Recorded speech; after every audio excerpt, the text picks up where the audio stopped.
This is a dyno again with the beginner Bob Ross painting.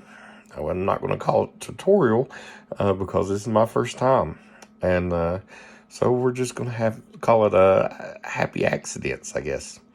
I've already loaded up my palette,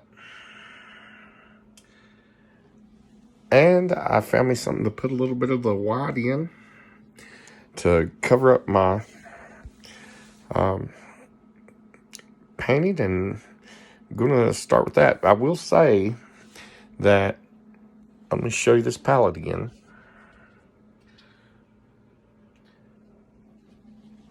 I will say that even putting the paint on the palette was a challenge.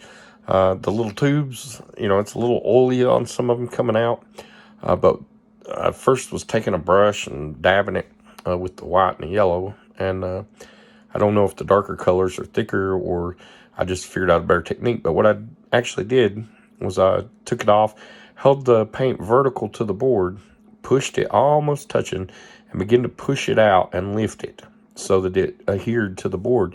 Because what happens is that paint on this plastic, now it may not do that if you're using a wood palette or whatever you want to call it.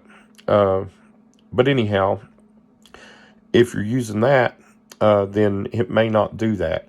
But with mine, it was, a little slippery. But once I figured out that technique, it seemed like it worked good. So there it is. And I am going to dab this with some white paint, and then I'll be right back.